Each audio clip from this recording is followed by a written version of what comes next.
There comes a moment in every man's life when he must decide, either protect his peace or watch it burn in the hands of those who thrive on chaos. A true Stoic knows peace is not a gift given by the world, it's a fortress built from within. And not everyone deserves entry into that fortress. Some people enter quietly, wearing the mask of friendship or love, but their presence drains you, poisons your focus, and clouds your judgment.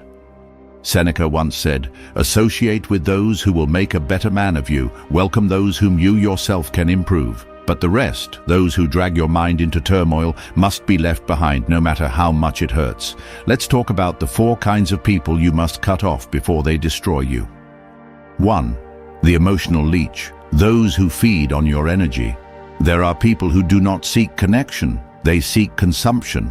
They appear fragile, always in need, always the victim. Their sadness becomes your burden, their problems your duty. And without realizing it, you begin to carry the emotional weight of someone who refuses to lift their own. Marcus Aurelius warned us about this. The things you think about determine the quality of your mind. Your soul takes on the color of your thoughts. When you allow an emotional leech into your mind, you allow their darkness to stain your clarity. They drain your peace with constant drama, subtle guilt, and endless complaints. They manipulate through weakness, pulling you into their chaos under the disguise of needing your help. But compassion without boundaries is self-destruction. You cannot heal someone who feeds on misery. A true Stoic learns to discern between those who need guidance and those who seek to drown others in their storm. When you detach from emotional leeches, you are not being cold. You are being wise. You're protecting the clarity of your own mind, the sanctity of your own peace. Epictetus said, "It is impossible for a man to learn what he thinks he already knows." These people refuse to change because their identity depends on their pain. To keep them close is to keep chaos close. To entertain their despair is to lose your own discipline. Walk away, not with anger, but with understanding. You can love them, you can wish them well, but you cannot allow them to infect your calm. Let them face the consequences of their own choices, as we all must. That's how you maintain strength, by not letting your compassion become your cage. 2. The subtle manipulator, those who pretend to support you. Not every threat screams, some whisper. These are the ones who pretend to care while secretly hoping you fail. They disguise envy as advice and doubt as concern. They question your every move, not because they want to protect you, but because they fear what your growth exposes in them. These are the most dangerous people to keep around, because they corrupt you slowly. They flatter you when you're stagnant and criticize you when you rise. They plant seeds of uncertainty in your mind, disguised as realism. Seneca once wrote, "You must live for yourself before you can live for another." The manipulator doesn't want you to live for yourself. They want you to stay small, predictable, and controllable. They despise your independence because it reminds them of their own weakness. The Stoic learns to read intention beyond words.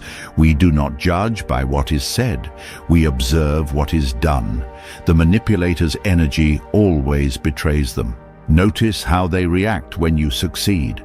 Notice how they comfort you when you're broken, but distance themselves when you rise. That's not loyalty, that's control. To keep such people near is to let a slow poison seep into your confidence. Their subtle doubts become your thoughts. Their envy becomes your inner voice. Before long, you start questioning yourself, not because you've done wrong, but because you've been trained to. Epictetus warned, "If you want to improve, be content to be thought foolish and stupid." When you begin to grow, manipulators will mock your journey. Let them. It's better to be misunderstood by the world than to be shackled by false allies. Cut them off, not out of hatred, but out of self-preservation. Your spirit is your only true domain, and those who corrupt it must be exiled from your life. Detachment is not cruelty. It's an act of love for the peace you're trying to build. 3. The envious soul. the one who smiles while secretly wishing for your fall. There is a certain kind of darkness that hides behind polite smiles. It doesn't shout, it observes, it studies your movements, your wins, your light, and with every step you take forward, it grows more bitter. These are the envious ones. They pretend to celebrate your victories, but within, they are quietly hoping for your collapse. Seneca once warned, "He who envies others does not obtain peace of mind." Yet envy does not stay contained within the envious. It seeks to contaminate others. When you keep such a person close, you invite silent corrosion into your soul. Their words sound harmless, but their energy betrays their intent. They'll tell you that you're changing, that you've become distant, that success has made you arrogant. But what they truly mean is, you've outgrown their comfort zone. A true Stoic learns to sense envy not through words, but through patterns. Does the person grow quiet when you speak of progress? Do they offer support when you fail, but disappear when you rise? These are not coincidences, they are confessions. Marcus Aurelius once said, "The best revenge is to be unlike him who performed the injury." The envious person feeds off comparison, so the wisest way to respond is to remove yourself from the game entirely. Do not seek to prove your worth to them. Do not attempt to make them understand your path. The moment you start explaining yourself to the envious, you've already lost, because their war is not with your words, it's with your existence. Detach with silence, withdraw with dignity. Their hatred is a reflection of their inner poverty, not of your worth. But here lies the danger. Envy is contagious. Spend too long around those who envy, and soon you begin to mirror their sickness.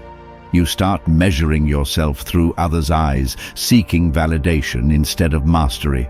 That's how the disease spreads, quietly, invisibly, through your thoughts. Epictetus reminded us, "When you are offended at any man's fault, turn to yourself and study your own failings. Let this be your armor. Never let their bitterness infect your gratitude. Never let their shadows darken your focus." The envious want to steal your calm because they cannot build their own.